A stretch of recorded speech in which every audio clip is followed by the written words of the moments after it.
মা আমি আসছি তাহলে, আমি রান্না বান্না সব করে রেখেছি, আপনি সময় মতো খেয়ে নেবেন। আসছি।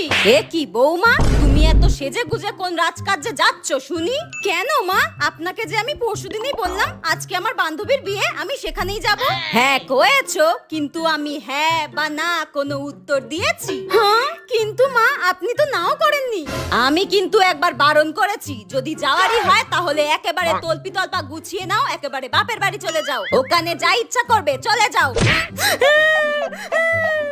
মনে হচ্ছে শাশুড়িটাকে।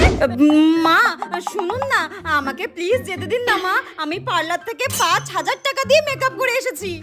কি? কত টাকা দিয়ে মেকআপ করেছো তুমি বিয়ে বাড়ি যাবে বলে?